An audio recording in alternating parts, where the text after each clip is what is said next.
Hi hello నమస్తే welcome back to RK's khichdi. ఈరోజు మన ఈ వీడియోలో ఫిష్ ఫింగర్స్ ఏ విధంగా ప్రిపేర్ చేస్తారో నేను మీకు చూపెట్టబోతున్నాను। ఫిష్ ఫింగర్స్ చాలా ఫాస్ట్గా సింపుల్గా తక్కువ ఇంగ్రీడియంట్స్తోని మనం ఇంట్లోనే చాలా ఈజీగా ప్రిపేర్ చేసుకోవచ్చు। ఫిష్ రెసిపీస్ మనం చాలా ప్రిపేర్ చేస్తుంటాము, ఫిష్ ఫ్రై కానీ ఫిష్ కర్రీస్ కూడా చాలా ప్రిపేర్ చేస్తుంటాము, కానీ ఫిష్ ఫింగర్స్ చాలా అంటే చాలా టేస్టీగా ఉంటాయి।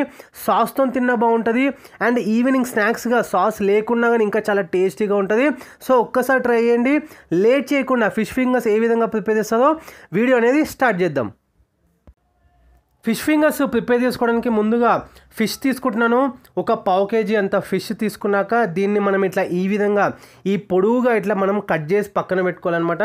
సో మంచిగా మనం ఫిష్ని వాష్ చేసుకున్న తర్వాత ఇప్పుడు ఒక హాఫ్ స్పూన్ కారము, హాఫ్ స్పూన్ ఉప్పు, హాఫ్ స్పూన్ మిరియాల పొడి, హాఫ్ స్పూను గరం మసాలాతో పాటు హాఫ్ స్పూను లేదంటే ఒక 6 to 7 డ్రాప్స్ నిమ్మకాయ మంచిగా పిండుకున్న తర్వాత ఇప్పుడు అల్లం వెల్లిగడ్డ పేస్ట్ ఒక హాఫ్ స్పూన్ కూడా యాడ్ చేసుకొని మనం మంచిగా స్పైసెస్ అంతా కూడా ఈ ఫిష్ ఫింగర్స్కి పట్టుకునే విధంగా మంచిగా మనం ఈ విధంగా కలుపుకోవాలి।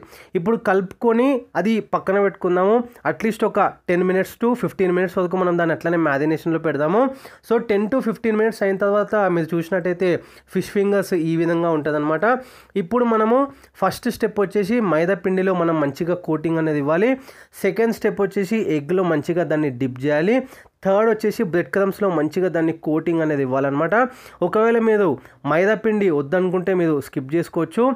ఎగ్లో అండ్ బ్రెడ్ క్రమ్స్ డైరెక్ట్గా అందులో మీరు కోటింగ్ ఇచ్చిన తర్వాత ప్రిపేర్ చేసుకోవచ్చు। కాకపోతే ఒక 5 to 10 minutes మంచిగా కోటింగ్ ఇచ్చిన తర్వాత ఆగినాక మీరు ఫ్రై చేసుకుంటే అదంతా కూడా బ్రెడ్ క్రమ్స్ కానీ ఆ ఎగ్ కానీ అంతా పీస్కి బాగా పట్టుకుంటుంది అనమాట। సో మంచిగా కోటింగ్ ఇచ్చిన తర్వాత మీరు చూసినట్టయితే ఫిష్ ఫింగర్స్ ఈ విధంగా ఉంటుంది। ఇప్పుడు ఒక ప్యాన్ తీసుకోండి, ప్యాన్ హీట్ అయిన తర్వాత లైట్గా ఆయిల్ అనేది యాడ్ చేసుకుందాము। ఆయిల్ కూడా హీట్ అయిన తర్వాత మొత్తం మనం ఫిష్ ఫింగర్స్ ఏవైతే మనం మ్యారినేట్ చేసి పెట్టుకున్నామో బ్రెడ్ క్రమ్స్ అదంతా కోటింగ్ ఇచ్చిన తర్వాత మంచిగా 2 sides గోల్డెన్ బ్రౌన్ వచ్చే విధంగా మనం ఫ్రై చేసుకోవాలి। ఒక్కో సైడ్ అట్లీస్ట్ 3 to 4 minutes మనం ఫ్రై చేసుకోవాలి, అప్పుడైతే మంచిగా లోపల బాగా కుక్ అవుతుంది అనమాట। సో ఈ విధంగా మనం ప్రిపేర్ చేసుకున్నాక స్టవ్ ఆఫ్ చేసి మనకు సర్వింగ్ ప్లేట్లో తీసుకోగలిగితే ఫిష్ ఫింగర్స్ చాలా సింపుల్ ఇంగ్రీడియంట్స్తోని చాలా తక్కువ ఇంగ్రీడియంట్స్తోని చాలా ఫాస్ట్గా ఇంట్లోనే మనం ఈజీగా ప్రిపేర్ చేసుకున్నాము। సో ఇది ఇవాల్టి వీడియో కనుక నచ్చినట్టయితే లైక్ చేయండి, షేర్ చేయండి, కమెంట్ చేయండి। ఛానల్ని ఏదైనా కొత్తగా విజిట్ చేస్తున్నట్టయితే వీడియోస్ చూడండి, నచ్చితే కనుక సబ్స్క్రైబ్ చేసుకోండి।